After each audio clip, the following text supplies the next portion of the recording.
Olá pessoal, aqui é José Guimarães do canal Direito a Volver e hoje vou falar sobre uma coisa que me parece bastante interessante.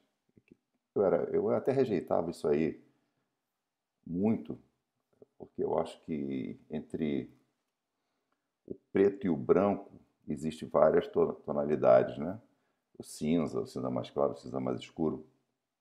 Como tudo na vida, existe uma criação divina que é a diversidade, né? As árvores são diferentes, as pessoas são diferentes, por mais que sejam iguais, e por aí vai, né?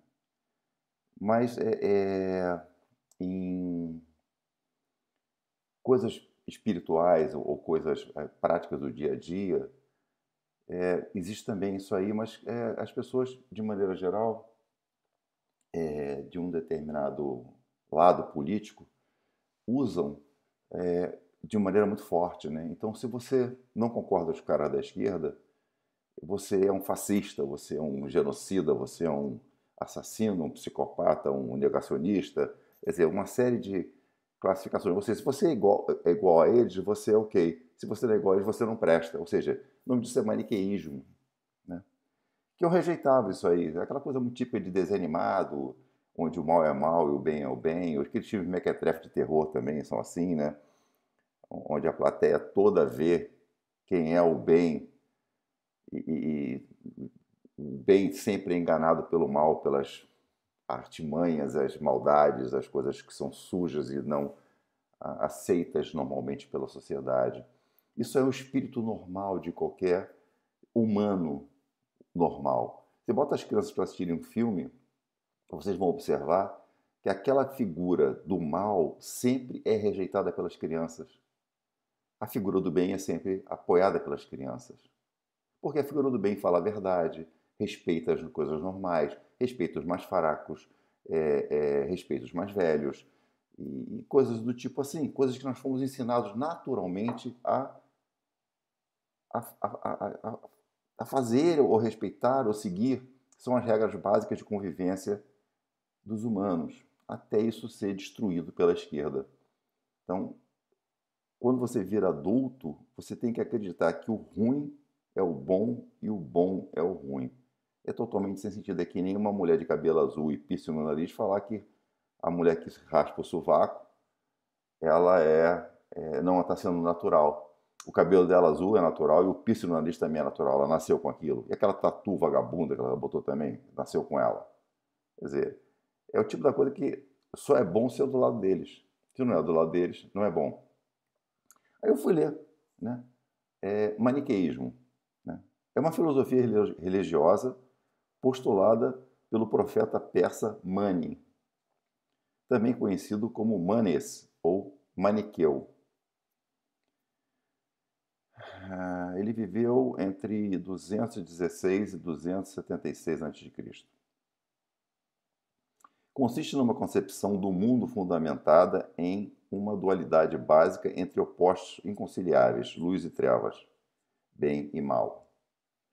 Ao longo da história, a filosofia religiosa proposta por Maniqueu perdeu força, mas um novo sentido foi atribuído ao seu pensamento e apropriado pelo uso comum da linguagem. O maniqueísmo tornou-se um termo pejorativo, relativo a um pensamento simplista que pretende reduzir as questões a meras relações entre opostos.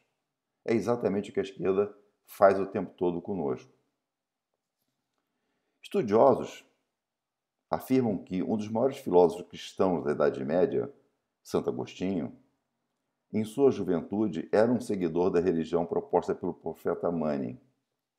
No maniqueísmo, Santo Agostinho acreditou encontrar respostas para sua necessidade de unir a razão à crença. O dualismo, bem e mal, proposto pelo maniqueísmo, pareceu-lhe uma saída.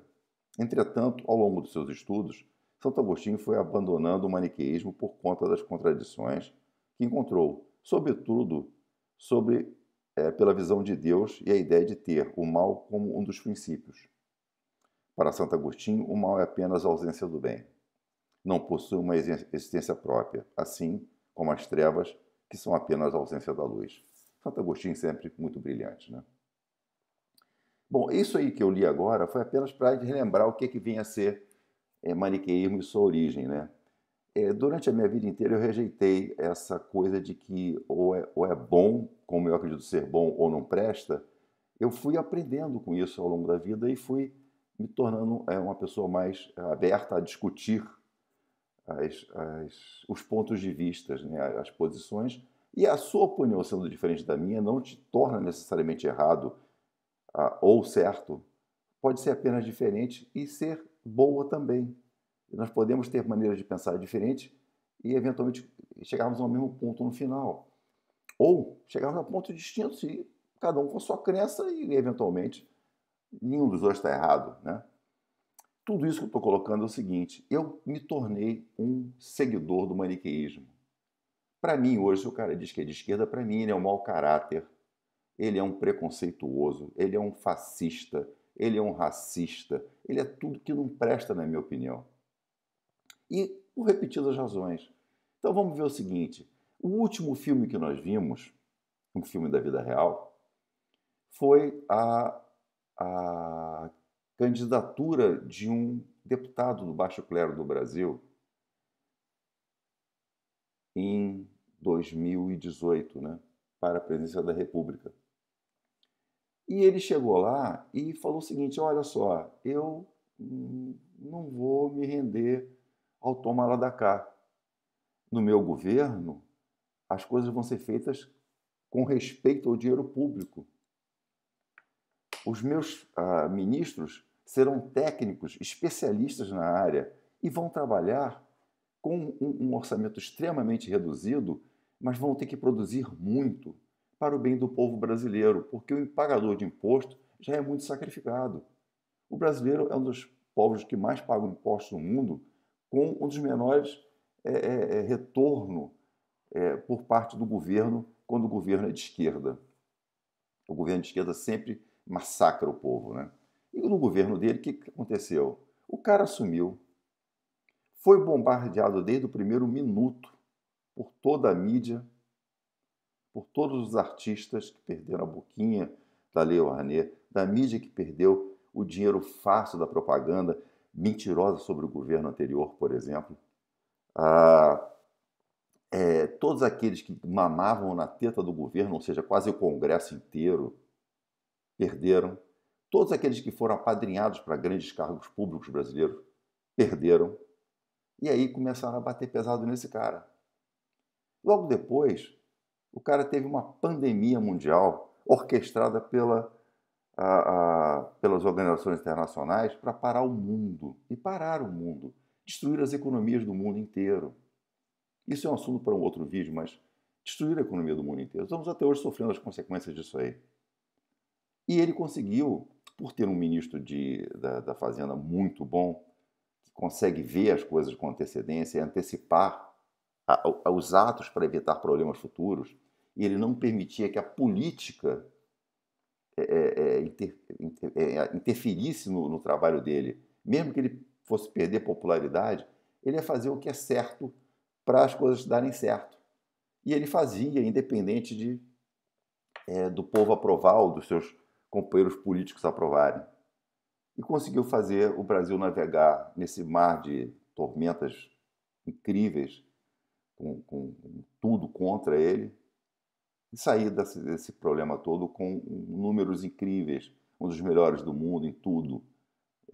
Basta ver, comparar os números atuais, com 4 meses de governo novo, desse novo governo, com o que ele criou, com o que ele deixou, né? Bom, aí a plateia via que ele era o bem. A plateia seguia ele em qualquer lugar que ele fosse ao Brasil e recebia com carinho. O cara saía sem proteção. O cara saía para caminhar no meio do povo. Não era evento programado, ele saía para caminhar no meio do povo, para comer um pastel com água com caldo de cana ou água de coco, em regiões mais simples, para conversar com as pessoas, sentar no banquinho lá e bater um papo com o pessoal. Esse cara podia fazer isso, ele podia fazer esse tipo de coisa. Tenta esse novo cara fazer isso aí. Ele só vai ser vaiado. Esse cara vai no Maracanã, esse novo aí vai no Maracanã, é vaiado. Ah, mas o Maracanã agora é elitista. É? O Maracanã agora é elitista? Ok.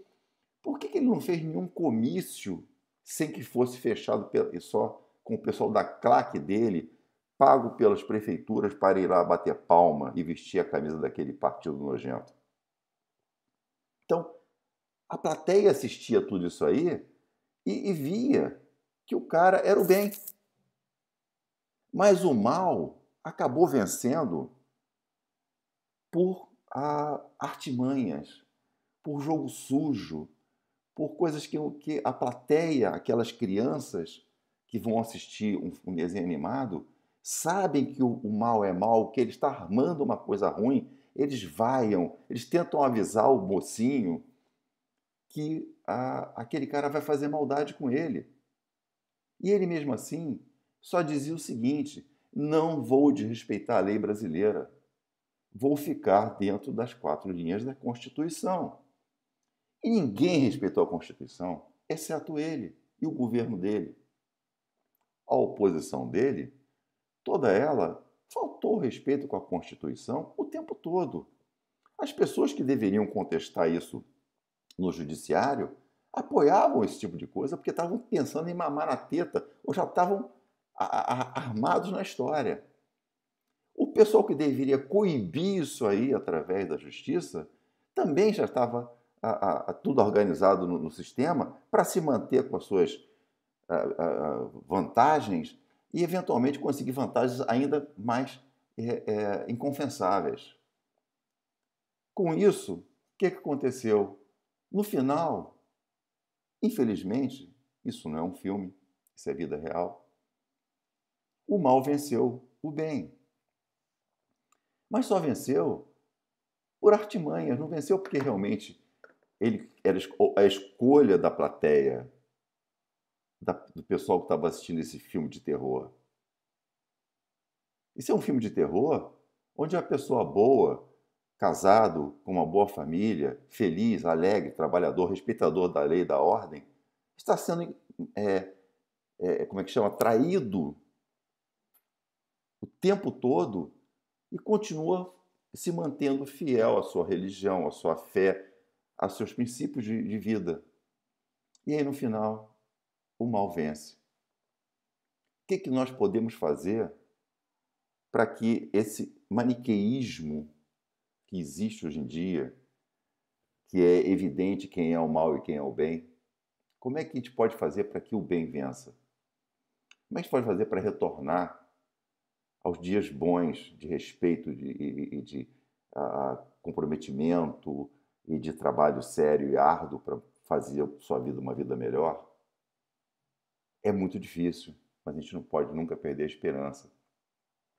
Assim como uma criança tem a esperança de avisar o mocinho que o mal está armando alguma coisa. Valeu, pessoal.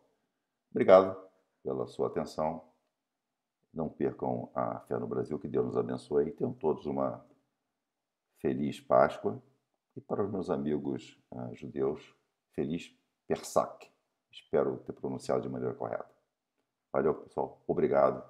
Até a próxima.